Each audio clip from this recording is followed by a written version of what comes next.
अस्सलाम वालेकुम दोस्तों, जी मां पंहिंजो अब्दुल लतीफ़ चैनल ऐं तव्हां मुंहिंजो यूट्यूब चैनल ॾिसी रहिया आहियो लतीफ़ वाइन्स। त तव्हां सभिनी दोस्तनि खे वेलकम कयूं था असांजे लतीफ़ वाइन्स चैनल में।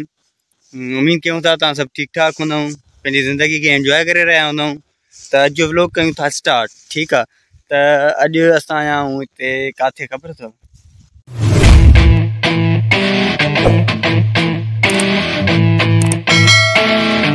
पंहिंजे ॻोठ आया आहियूं। सही आहे, ॻोठ आया आहियूं त असां पंहिंजी कणिक विज़िट था कयूं। ठीकु आहे, कणिक विज़िट करे रहिया आहियूं। ठीकु आहे, सरियां जो फ़सुलु आहे उहो विज़िट करे रहिया आहियूं। ठीकु आहे, त उम्मीद था कयूं त तव्हांखे असांजो हीउ व्लॉग पसंदि ईंदो।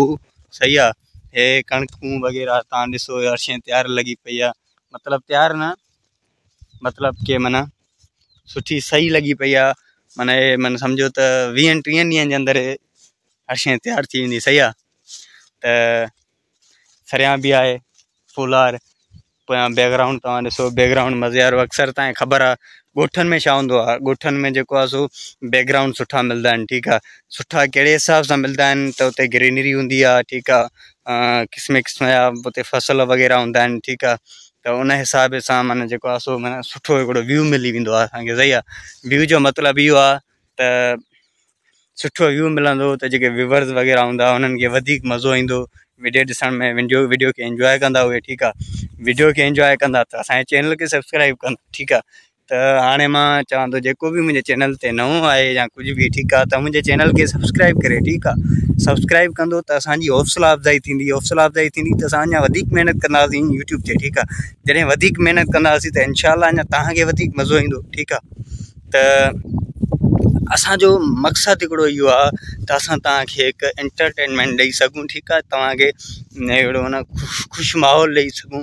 ठीकु आहे, त इन जे लाइ असां हिते ईंदा आहियूं, असां तव्हां लाइ वीडियो ठाहींदा आहियूं। ठीकु आहे, त तव्हां हाणे असां इहा उमेदु रखंदासीं त असांजे चैनल खे सब्सक्राइब लाज़मी कयो। सही आहे, तव्हां सब्सक्राइब कंदव त असांजी हौसला अफ़ज़ाई थींदी। बार बार इहा ॻाल्हि थो कयां त माना थोरो रहम कयो असां ते। हेॾा MBs ख़र्चु कंदा आहियूं, एतिरो वेंदा आहियूं, कॾहिं हेॾे था वञूं, कॾहिं होॾे था वञूं। ठीकु आहे, उनजे बावजूद बि केरु सब्सक्राइब न करण वारो हूंदो त असांजो छा थींदो बाबा।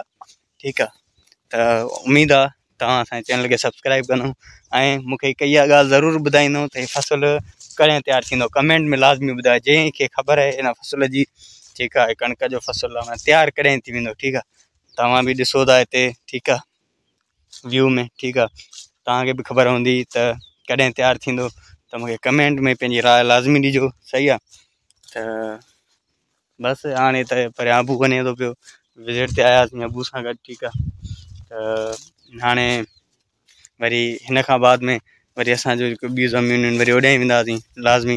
छो जो वरी को ॾींहुं असां लाइ अहिड़ो हूंदो आहे जो असां ॿई अबू ऐं मां थी वियमि, ठीकु आहे, निकिरी ईंदा आहियूं पंहिंजी ज़मीनुनि जी विज़िट जे लाइ। सही आहे, त अॼु बि अलाह जे फज़ल ऐं करम सां इहो मौक़ो असां ग़रीबनि खे मिलियो। ठीकु आहे, त असां वरी हिते आयासीं बाबा सां ऐं पंहिंजी ज़मीन खे विज़िट कयोसीं। ॾाढो मज़ो आयो, सुकून आयो। जेकॾहिं कंहिंखे बि ज़मीन वग़ैरह घुमणी हुजे लाज़मी असां जेको आहे सो रास्तो करे त असां उनखे घुमाईंदासीं लाज़मी। सही आहे, त मुंहिंजे ख़्याल सां त बसि इहो एतिरो ई काफ़ी हुयो। ठीकु आहे, त अॼु हलूं था। अस्सलाम वालेकुम, ख़ुदा हाफ़िज़। इंशाअल्लाह जी हयाती रही त मिलंदासीं अगली वीडियो में, माना अगली वीडियो में मतिलबु अगले व्लॉग में। ठीकु आहे, अस्सलाम वालेकुम, दुआ में यादि। असांजे चैनल खे लाज़मी सब्सक्राइब कयो।